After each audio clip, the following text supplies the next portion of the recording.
So I want to take the chance. I want to have some fun with it. I want to get some really early, I mean ridiculously early 2024 predictions.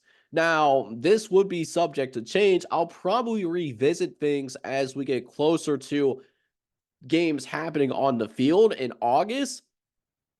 But as of today, how do I feel? Who do I think would make the college football playoff, this 12-team format? And who do I think could win the national championship game? Now, quick disclaimer, for the 12-team playoff, I'm going to make these predictions under the assumption that we're doing a 5+7. Now, what is a 5+7? So I'm talking about in the context of having 5 automatic qualifiers plus 7 at large.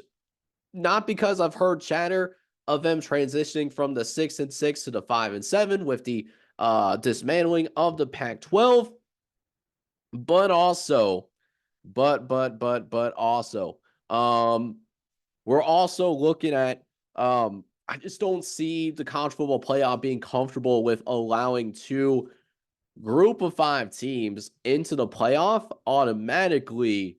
Um, Unless they were legitimately top 12, or at least they legitimately were an at-large team. I just don't see that happening long term, right? So we're gonna go with I'm gonna start at least from the beginning in terms of who I think is gonna win the national championship. Now, if you guys were around when I was doing my predictions for this last season that just happened, I'm gonna use a similar type of methodology. And that similar type of methodology worked out extremely well. We actually picked Michigan to win the national championship, and we got it right. We actually did get it right. So we're going to use a very similar methodology. So the first thing that I look at in terms of this methodology of picking a national champion, do you have the horses in the barn to make a national championship run? So since 247 Sports has tracked, the talent composite of every roster in Division One football, every national champion since 2015 has made it, has at least 50% blue chip guys. That's either 4-star or 5-star players on your roster. So, do you have at least 50% 4 or 5-star players on your roster, or projected, I guess, per se, to have that type of roster for next year?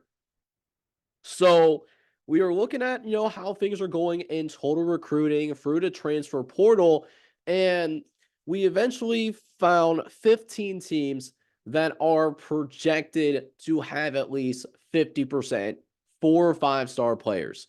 So, when you're picking out who you think is going to win a national championship, you're probably looking at these 15 teams.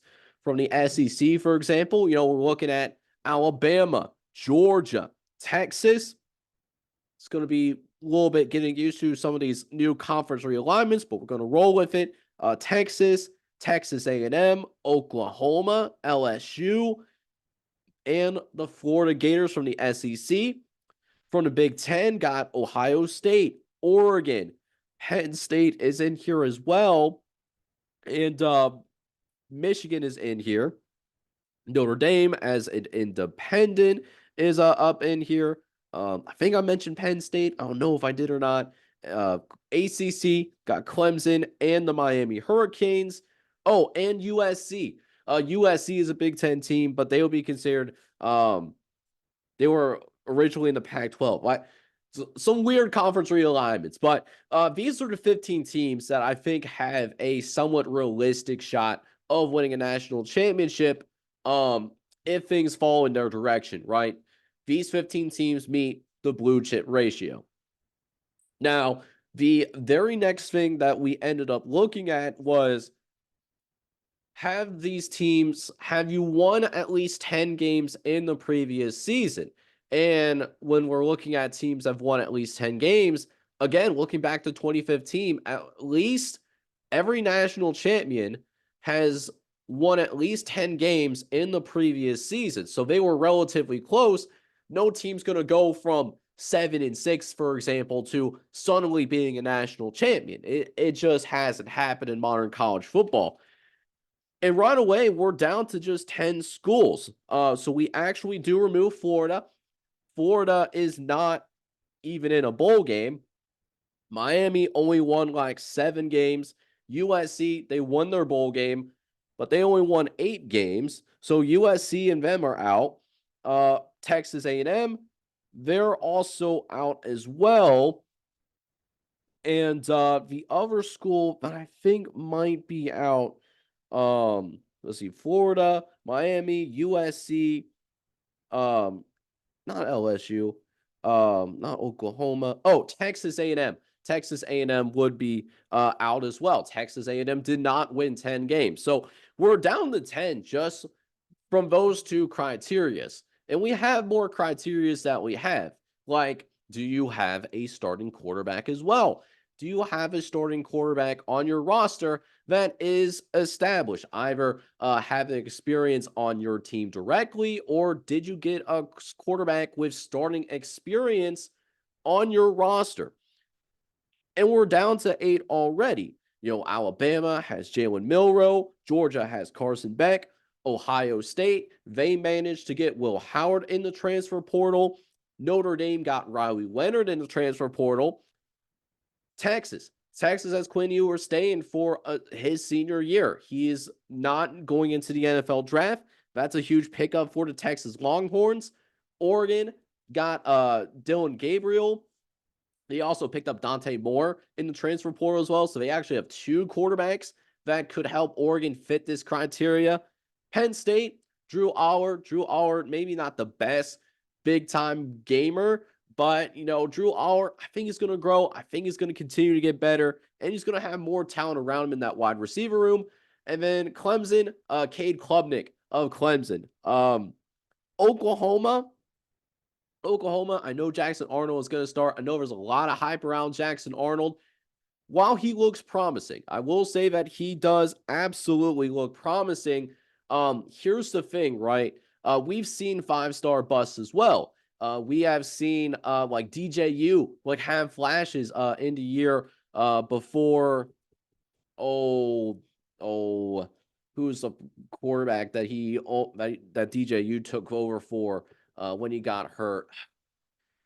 Trevor Lawrence. When Trevor Lawrence got hurt, DJU took over in the COVID year, looked excellent, and then we saw him actually start, didn't really live up to expectations.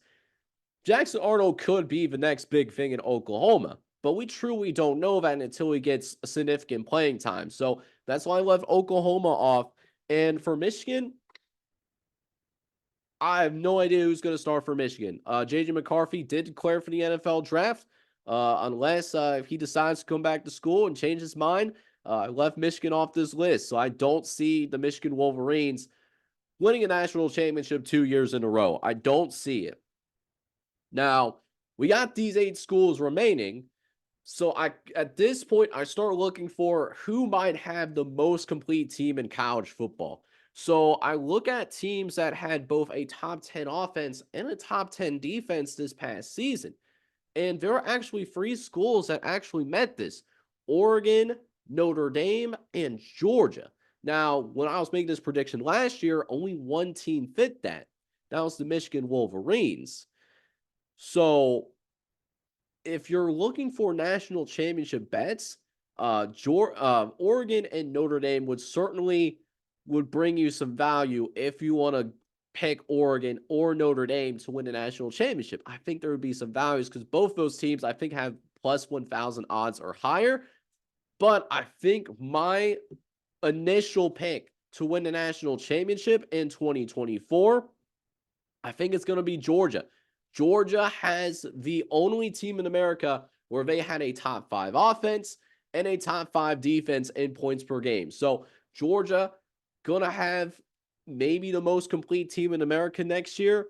And Kirby Smart, arguably the best coach in America right now. So we're going with the Georgia Bulldogs based on the same methodology that we use before the 2023 season started. A lot could change though in spring ball and summer ball, Don't be surprised if we came back and revisit this at a later time. Now, as for who we think is going to go to the college football playoff, obviously we're going to have Georgia, but we're going to, like I said, move under the 5+7. 5 automatic bids plus 7 at larges. So we figured Georgia's going to win. I think Georgia is favored to win the SEC. I could see them winning the SEC next season. As for the Big Ten, I'm thinking Ohio State here. I think Ohio State, they got a lot in the transfer portal. They got some good pickups. Plus, they had a lot of draft eligible players come back. So I think that Ohio State team is absolutely going to be loaded. I think Ohio State wins the Big Ten. For the ACC, I think Florida State's going to win the ACC. I think that team is going to be pissed off. I know Mark Novell is going to have a revenge tour planned. The reason why he stayed in Tallahassee, I think nobody wants to play Florida State next year. I really don't. So I think Florida State wins the ACC. But the Big 12 is interesting. The Big 12, I think, is going to be the most open conference next year. Right now, we're going to go with Utah if Cam Rising is healthy. If Cam Rising is healthy for a whole year, I think Utah is going to win it. In terms of who we think could win if Cam Rising can't play a full season, that's tough. I really do not know. I don't have a good feel in the Big 12 initially right now. Could it be a Kansas possibly? Oklahoma State? I mean, it's going to be real intriguing how the Big 12 plays out. It's going to be one of the more open conferences in college football. And then best group of 5 team in the country. I think best group of 5 team in the entire country. I think it could be Liberty. I really think Liberty could run it back and win the top spot of the group of 5 next year. Now, couple of reasons. One, Caden Salter is going to come back. He's an established starter. There's a lot of excitement around Boise State, but we don't know what that quarterback at Boise State is going to do. And if you look at Liberty's schedule, they're set up pretty well to make a similar run that they did this year. Liberty went undefeated in the regular season, and while the Conference USA schedule has not come out yet, they do have 4 non-conference games. Those non-conference games, they're on your screen now. Got FCS Campbell, East Carolina, UMass. The only game where you could argue is a toss-up is that Appalachian State game. It's in Boone, North Carolina. So that could be a game where there is a realistic shot that Liberty could lose, but 12-1, 13-0 for Liberty possibly. They should be a favorite against any Conference USA team this upcoming season. I could see the Liberty Flames getting that group of 5 bid. Now, in terms of at-larges, we're going to go with the teams that, could have a dark horse shot winning the national championship, Oregon and Notre Dame. So we got to have those in as at-larges. Alabama, I think they're going to have a great coach in Kalen DeBoer. No one's going to replace what Nick Saban did. It's not going to happen. But Kalen DeBoer is a winner. He's been a winner everywhere. While he may not lead them to an SEC title, I can see Alabama getting into the playoff. Texas certainly should be in that conversation. They have a lot coming back. And Quinn Ewers, the dude is an experienced quarterback. He knows how to play in the college football playoff now, has that extra year experience. So you love to see that. Penn State, I think Penn State is a big benefactor of the 12-team playoff. They've been the third best division team in the Big Ten East for quite some time. And now the divisions are gone. Penn State, they still might be the third or fourth best team in the Big Ten. That honestly might be enough to get in. So I could see Penn State get in as like a 10-2 or 9-3 type team. And then to round out the group, I think Clemson could get in. And I think Miami, they could take a step in the right direction with Cam Ward. Maybe not to win a national championship, but we really like the idea of Cam Ward helping Miami get to that 9 to 10 win threshold. that could be enough to make it to your college football playoff. So those are the 12 teams that I have as of right now. Let me know down in the comment section what you think. Who would be your 12 teams? I didn't put them in any particular seeding. I'm not gonna worry about that. I'm not worried at all. But I am curious to see what 12 teams you would have in your college football playoff as of today for next season.